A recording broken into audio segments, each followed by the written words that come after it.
Hey guys, it's Elliot here from the product team at Soundcraft, and welcome to chapter 3 of our UI series tutorial videos. Today I'm going to be covering the main fader page. So, once you have connected to the Wi-Fi or the Ethernet of a UI series mixer, you will see the main fader page. This page has some familiar appointments and is the part of the mixing console that will serve as your go-to screen for all of your mixing duties.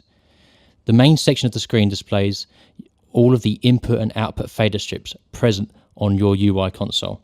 Each channel strip features a numerical display here for things like dB value and pan position, an independent pan control here, a mute button, solo button, a peak meter here that will display red when a channel is overloading. Here we have a combined PFL and AFL meter. I will explain more in a second.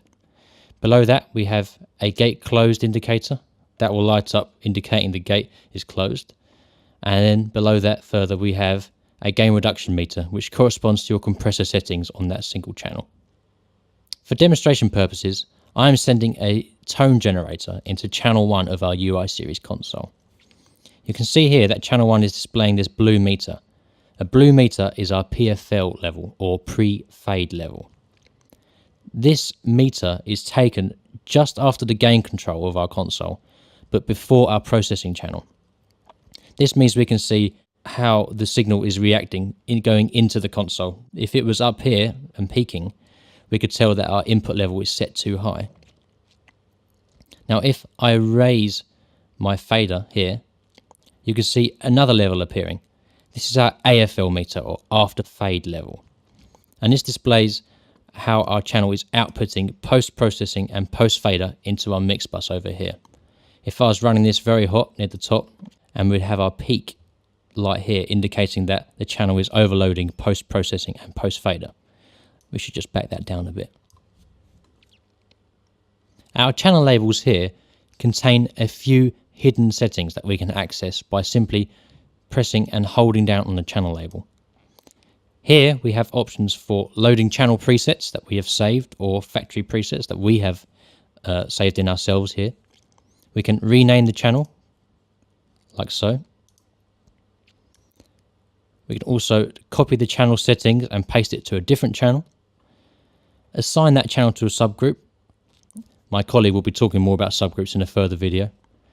We can also use our stereo link feature here, which will actually take channels 1 and 2 and pair them together.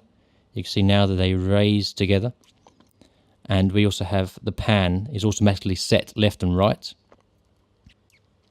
We also have the option to reset the channel back to factory default, like so. Press OK. Now the fader's back to 0. And finally we have a setting here to assign that channel as me. Now I'm going to be talking about this more in a further tutorial, but this is to do with our More Me feature. Laid out across the page, we can see channel strips 1 to 8. These correspond to the first 8 XLR inputs on a unit itself. If I grab the fader bay and swipe the screen to the left, I can access the next group of channels. Here are the line inputs left and right. These correspond to the RCA inputs on the unit itself. We have our stereo USB playback here. That comes from the USB play socket. We have 3 effects returns here on our UI12. We have 4 subgroup masters here in pink. And then finally we have 2 aux masters here that correspond to the XLR outputs on the unit itself. At the top of the screen here we have our L1 navigation bar. This bar is always present and features quick navigation buttons for the most frequently used sections of the console. Perhaps the most important button on the L1 tab is the mix gain button. This button will toggle the view on the main fader page between the mix window, which is what we see here, and the gain window. The gain window is easily identifiable by the red color scheme, the red mix gain button, and the change of control parameters. The faders have now flipped to become the input gain level, which is much the same as you'd find on the top of an analog mixer. We can also see we have a phantom power switch here, a phase reverse button. Some channels have a high Z impedance switch. We have a PFL meter, our input gain itself, and the channel label is still at the bottom here. Returning back to the mix page and moving along the L1 navigation bar, we reach the edit button and the aux sends and effects sends button. Now I'll talk more about these in another tutorial video. Up here on the L1 tab we also have a USB media button and a settings button that I'll talk about more further on. In this box we can recall snapshots of the console. A complete picture of the console and all of its settings can be stored in this menu as a snapshot, which can be recalled during a show or a performance. I will talk more about the automation system in another tutorial. Finally, we have our slide out feature. The slide out features time-saving navigation keys as well as access to onboard mute and view groups. These top 4 buttons can be used as quick navigation to specific channel types in the mix window.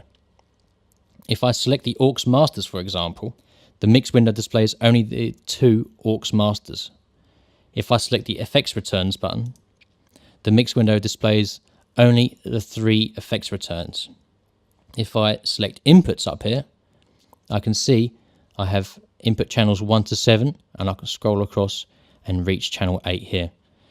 Now if I deselect the inputs tab up here, the surface has now returned to the default view, which is everything on one layer essentially.